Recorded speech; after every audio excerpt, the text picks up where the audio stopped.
दोस्तों 10 जून को हिसार स्थित चौधरी चरण सिंह हरियाणा कृषि विश्वविद्यालय में छात्रों पर हुए हमले और इसके बाद बावल के गर्ल्स हॉस्टल में पुरुष पुलिस कर्मियों के घुसने का मामला अब तूल पकड़ता जा रहा है। छात्र एकता व आंदोलन से जहां सरकार परेशान है, वहीं विपक्ष की राजनीति को इससे धार मिली है। कांग्रेस बेशक इन सब में मुख्य भूमिका में है, लेकिन जजपा व दूसरे दल भी इस बहाने छात्र राजनीति में पैठ बनाने का प्रयास कर रहे हैं। कांग्रेस के वरिष्ठ नेता सांसद दीपेंद्र सिंह हुड्डा ने बावल के गर्ल्स हॉस्टल वाले मामले की शिकायत राष्ट्रीय महिला आयोग से की है। इस बीच दुष्यंत चौटाला 19 जून को छात्रों के बीच बावल पहुंचे और भाजपा सरकार पर आंदोलन को जातीय रंग देने का गंभीर आरोप लगाया। दीपेंद्र हुड्डा के आरोप भी बेहद गंभीर प्रवृत्ति के हैं।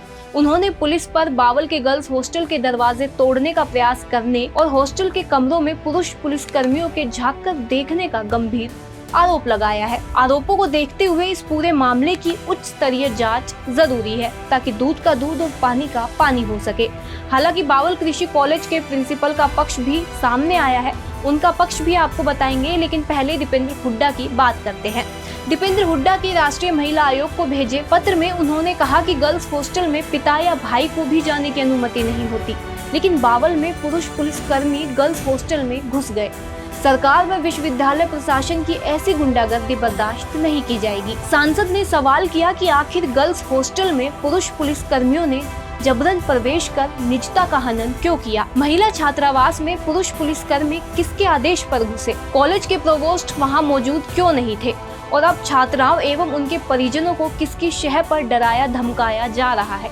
उन्होंने राष्ट्रीय महिला आयोग से इस गंभीर विषय का संज्ञान लेकर पूरी घटना की उच्च स्तरीय जांच कराने एवं दोषियों के खिलाफ कठोरतम कार्रवाई करने की मांग की है। दीपेंद्र हुड्डा ने कहा कि हिसार कृषि विश्वविद्यालय में न्याय के लिए संघर्षरत छात्रों के साथ तानाशाही रवैया अपनाते हुए लाठियों से उनके सिर फोड़े गए। उन्होंने सरकार से एचएयू के कुलपति को तुरंत बर्खास्त करने और छात्र छात्राओं के साथ अन्याय करने वालों के खिलाफ कार्रवाई करने की मांग की है।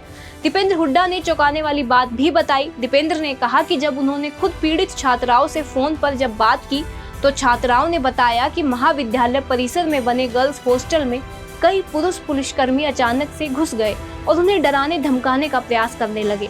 इस दौरान कई दरवाजों को तोड़ने की कोशिश भी हुई। अचानक हुई इस घटना से डरी छात्राओं ने अपने कमरों को अंदर से बंद कर लिया। प्रशासन में पुलिस द्वारा काफी धमकाने के बावजूद भी उन्होंने अपने कमरों को नहीं खोला। पुरुष पुलिसकर्मी छात्रावास के कमरों की खिड़कियों से झांकने लगे। इससे छात्राओं में काफी रोष है। छात्राओं को परीक्षा में शामिल न होने पर गंभीर परिणाम भुगतने की धमकी दी जा रही है। यहाँ यह बता दें कि हिसार में हुए आंदोलन को समर्थन देते हुए बावल कॉलेज के विद्यार्थी भी परीक्षा का बहिष्कार किए हुए हैं। 17 जून को एनएसयूआई ने भी गर्ल्स कॉलेज के छात्रावास में पुरुष पुलिसकर्मियों के प्रवेश के विरोध में प्रदर्शन किया। कांग्रेस की छात्र इकाई एनएसयूआई के प्रदेश अध्यक्ष अविनाश यादव, नेशनल कोऑर्डिनेटर लक्ष्यजीत सिंह और राष्ट्रीय सचिव सौरभ यादव बावल पहुंचे थे और अपना समर्थन व्यक्त किया था। हमने एनएसयूआई के प्रदेश अध्यक्ष अविनाश से उनका पक्ष जानने के लिए संपर्क किया। आप सुनिए अविनाश यादव ने क्या कुछ कहा। मैं अविनाश यादव, प्रदेश अध्यक्ष एनएसयूआई हरियाणा। जैसा कि आपने सबने देखा कि हमारे एग्रीकल्चर कॉलेज बावल में क्या हुआ कि कैसे गर्ल्स हॉस्टल के अंदर पुरुष पुलिसकर्मी चले गए और उन्हें डराने की कोशिश की गई। ये देश में पहली बार देखने को मिला है कि एक तरफ तो हमारी सरकार बेटी बचाओ का नारा देती है, बेटी बचाओ बेटी पढ़ाओ, दूसरी तरफ उन्हीं बेटियों को डराने के लिए प्रशासन के द्वारा पुरुष पुलिसकर्मी वहां पर भेजे गए। तो आप सोच सकते हैं सरकार की मंशा क्या है। लेकिन एनएसयूआई इसको बिल्कुल सहन नहीं करेगी। आज हम लोगों ने बिल्कुल शांति प्रिय प्रदर्शन किया, मार्च निकाला और पुतला दहन किया। अगर इन लोगों पे कार्रवाई नहीं होती, जिन लोगों ने किया, जो भी प्रशासन के अधिकारी इसमें गलत है, जिसकी गलती है, जिनके द्वारा किया गया, चाहे वो किसी भी दबाव में किया गया हो, अगर उन पे कार्रवाई नहीं होती तो ये जो आज शांति प्रिय प्रदर्शन था अगली बार विकराल रूप लेगा। दोस्तों, हम आपको यहाँ यह बता दें कि घटनाक्रम की शुरुआत 10 जून को हुई थी। हिसार स्थित कृषि विश्वविद्यालय के छात्र छात्रवृत्ति घटाने और एलडीए की सीटें घटाने से जुड़े मुद्दे को लेकर धरना प्रदर्शन कर रहे थे। विश्वविद्यालय के सुरक्षा कर्मियों ने उन पर हमला किया। इसके विरोध में बावल में भी धरना शुरू हुआ। आंदोलन को बल देने के लिए हिसार में बावल के विद्यार्थी परीक्षाओं का बहिष्कार करने का ऐलान कर चुके थे, जबकि सरकारी तंत्र चाहता था कि परीक्षा संपन्न हो जाए, लेकिन कामयाबी नहीं मिली। बावल के कुल 145 विद्यार्थियों में से कुल 10 छात्राएं भी परीक्षा में शामिल नहीं हुई। हालांकि 10 जून को हुए विवाद के बाद पुलिस ने हिसार विश्वविद्यालय के रजिस्ट्रार पवन कुमार, प्रोफेसर राधेश्याम, मुख्य सुरक्षा अधिकारी सुखबीर सिंह, सुरक्षा गार्ड विजेंद्र, अनूप, जगमेश, पुनिया, नरेंद्र व सुमन के खिलाफ गैर इरादतन हत्या के प्रयास का केस दर्ज कर लिया था। लेकिन छात्र निलंबन चाहते हैं। कांग्रेस व जजपा भी एफआईआर नहीं बल्कि ठोस कार्रवाई चाहते हैं। कांग्रेस ने इस मामले को बेहद गंभीरता से लिया और 11 जून को आदमपुर से विधायक चंद्र प्रकाश सहित कई कांग्रेसी नेता विश्वविद्यालय पहुंचे। भाजपा के विधायक रणधीर पनिहार भी विश्वविद्यालय पहुंचे थे। भूपेंद्र सिंह हुड्डा व शैलजा पहले ही छात्रों को हमला करके घायल करने की कड़ी निंदा कर चुके हैं।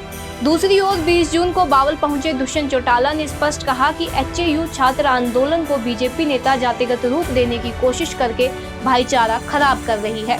मुख्यमंत्री नायब सैनी के आश्वासन के बाद भी छात्रों पर लाठीचार्ज से जुड़े मामले में कोई ठोस कार्रवाई नहीं हुई। उन्होंने कहा कि 36 बिरादरी के छात्र मिलकर बेकसूर छात्रों पर हुए लाठीचार्ज को लेकर न्याय की मांग कर रहे हैं। बावल कॉलेज परिसर में धरने पर बैठे छात्रों से मुलाकात के उपरांत दुष्यंत ने स्कॉलरशिप की बढ़ाने की पैरवी भी की। दुष्यंत चौटाला ने कहा कि जेजेपी की राज्यपाल और सरकार से मांग है कि इस मामले में तुरंत सभी दोषियों पर ठोस कार्रवाई करे और छात्रों की मांगे माने। उन्होंने कहा कि जेजेपी पूरी तरह बेकसूर छात्रों के साथ खड़ी है। उन्होंने यह भी कहा कि भाजपा नेता रामचंद्र कंबोज भरे मंच पर कह रहे हैं कि यह आंदोलन जाति को टारगेट रखकर किया जा रहा है, जबकि ऐसा कुछ नहीं है। उन्होंने कहा कि चाहे रामचंद्र कंबोज बावल में आकर छात्रों की जाति पूछ ले। दुष्यंत चौटाला ने कहा कि छात्र एकता के साथ भाईचारा खराब करने वाले ऐसे लोगों को कड़ा जवाब दे। आप दुष्यंत चौटाला को भी सुन सकते हैं। आज मैं तो एक छात्र के तौर पर जो दुर्घटना हरियाणा एग्रीकल्चर यूनिवर्सिटी हिसार में हुई है, उसको देखते हुए जो बावल के अंदर परसों परले दिन इंसिडेंट हुआ, दबाव बनाकर छात्रों के ऊपर और एग्जामिनेशन में बिठाने का जो एक प्रेशर डाला गया, उनसे रिटन लिखित तौर में लेकर उनको अंदर डाला गया। आज इनसे मिलने आया और छात्रों की एक मांग है कि जिस हिसाब से फीस स्ट्रक्चर बना उस हिसाब से स्कॉलरशिप और स्टाइफंड सरकार को बढ़ाना चाहिए था, इनने घटाया। मगर वहीं दूसरी ओर पर लाठीचार्ज की नियत्ते बच्चों पर, और अब तक सरकार द्वारा उस पर कोई एक्शन नहीं लिया गया। मैं स्वयं मुख्यमंत्री से मिलके भी आया था इस घटना के अगले दिन। उनने आश्वासन दिया था कि हमने कमेटी बनाई है और कमेटी एक्शन लेगी। अब तक कोई एक्शन उस कमेटी का नहीं लिया गया। दूसरी ओर पर बच्चों के खिलाफ कार्रवाई गति के साथ शुरू करेगी।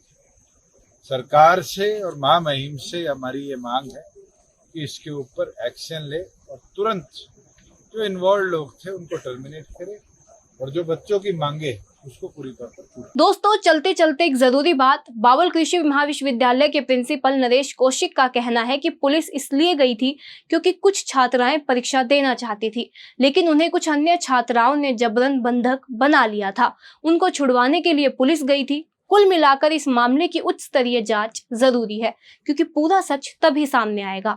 अगर आपके पास है छात्रों से जुड़े इस आंदोलन की ठोस जानकारी, तो हमें उपलब्ध करवाएं और कमेंट बॉक्स में जाकर अपनी राय से भी अवगत कराएं। आज के लिए इस खबर में बस इतना ही। धन्यवाद।